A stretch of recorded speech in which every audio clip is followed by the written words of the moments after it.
And the story of Sayyidina Ali is well known when a woman came and complained to him about the fact that her child was eating sweets and not eating good food.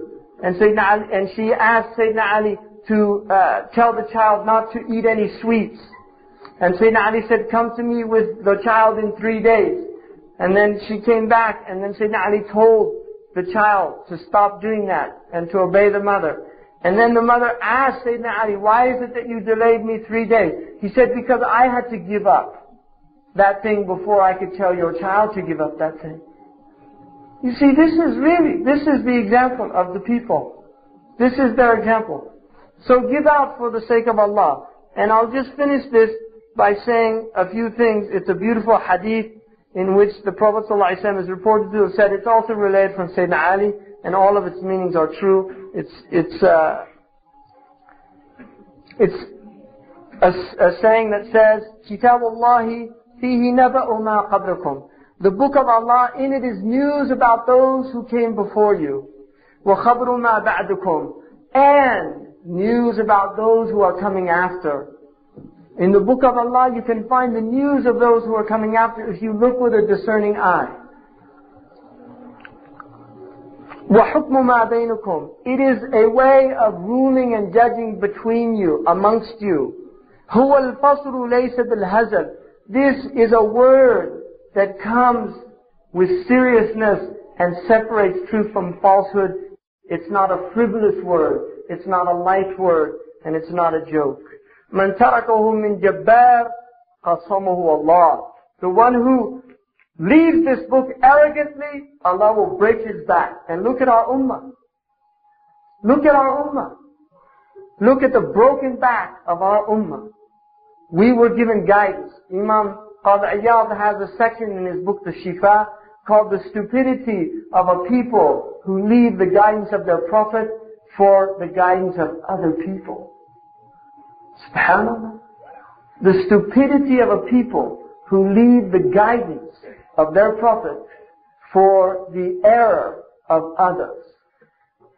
مَنْ تَرَكَ هُدَى نَبِيِّهِمْ لِضَلَالَةِ غَيْرِهِمْ. They leave the guidance of their Prophet for the error of others. And this is the Muslim Ummah. People buy books. Somebody asked me, what's the best book for understanding the world, for this and that and that. And I said, SubhanAllah, how can you recommend any book other than the book of Allah subhanahu wa ta'ala? How? How can you recommend any book other than the book of Allah? And the Prophet complained to Allah when he said that my people have taken this book and forsaken it. And that was the Jahili Arabs. Not the Muslims. What about the Muslims of the 15th century today? Not the 20th century. We're not on the verge of the millennia. Our millennium doesn't come for a while yet, right? 500 more years, then we have a millennium. There probably won't be a millennium because time is running out already. وَمِنِ ابْتَغَى الْهُدَى. And I don't even know in 2 years, right? The Muslim millennium, Allahu Alam, but even the Christian millennium, Allahu Ta'ala Alam. The way things are going, right, in Canada and everywhere else. وَمَنِ ابْتَغَى الْهُدَى فِي غَيْرِهِ أَضَلَّهُ اللَّهُ. And there you have it. Whoever seeks guidance in other than the guidance of Allah, Allah leads him astray. هُوَ حَبْرُ اللَّهِ الْمَتِينَ. This is the firm and sound rope of Allah. What do you use a rope for? A rope is to get you out of places. It gets you out of the depths of despair, the book of Allah. Grasp the rope of Allah. You don't need Prozac. Right? Wallahi. You don't need Prozac. And there's probably people in this room on Prozac. So I'm not making this up. They call it Prozac Nation in America. Everybody's on Prozac. What do you do for depression, they say? First of all, it's self-indulgent to be depressed. It's much worse. The state of affairs in the world is way beyond depression. If you're depressed, you're just self-indulgent. Really, it's way, way past ideas like pessimism and optimism. It's way beyond that. Look around you. Look around you. Right? So the rope of Allah, because that's the only thing, it comes down from the sky and it will take you and lift you out of the dregs of this dunya. Take you to another realm. I'm not making this up. Commit yourself to the book of Allah. وَنُورُهُ الْمُبِينَ. It's a clear light. You walk with a clear light amongst the darkness that people are in. وَهُوَ الذِّكْرُ الْحَكِيمُ.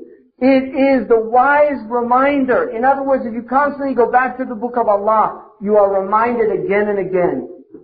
وَإِلَىٰ رَبِّكُمْ مَرْجِعُكُمْ. You're going back to your Lord. إِنَّ لِلَّهِ وَإِنَّ إِلَيْهِ رَاجِعُونَ. عالم الغيب والشهادة ثم تردون إلى عالم الغيب والشهادة. You will return to your Lord.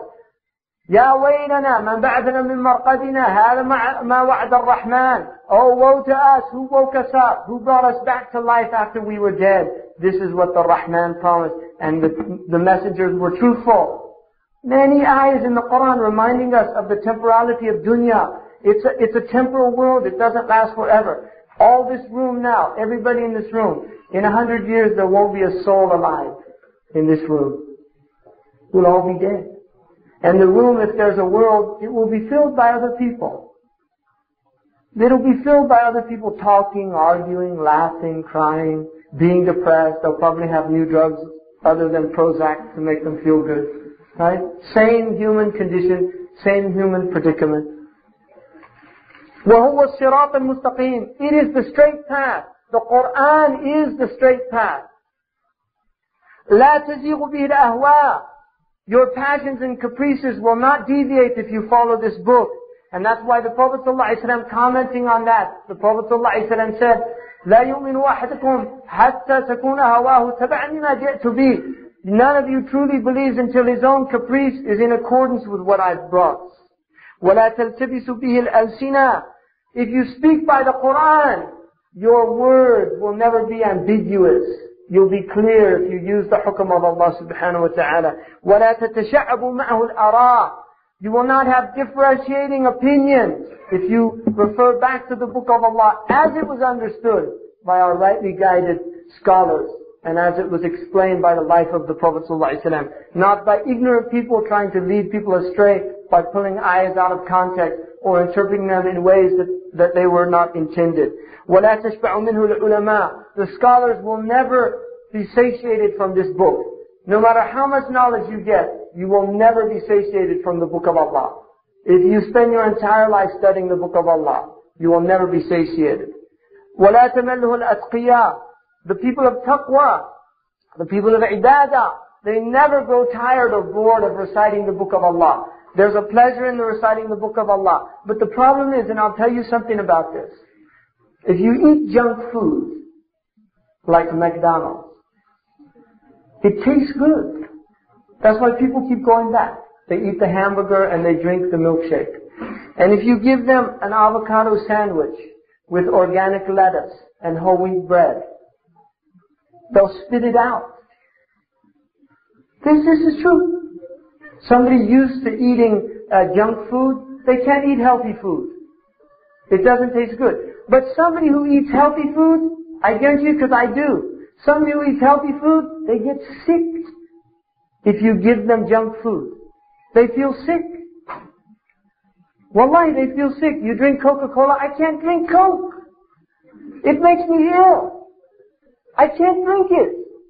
I'm not making this up. You can ask my wife, she's not here right now, but she'll tell you, I never drink Coke.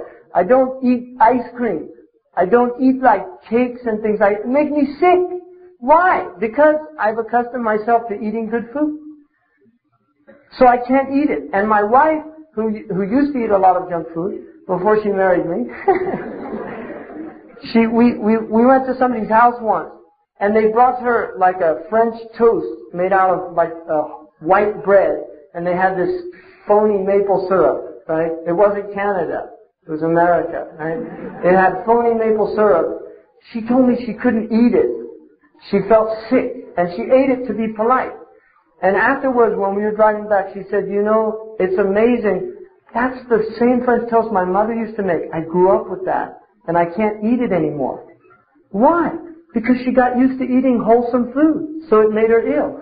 The same is true. You listen to junk music, you watch junk television,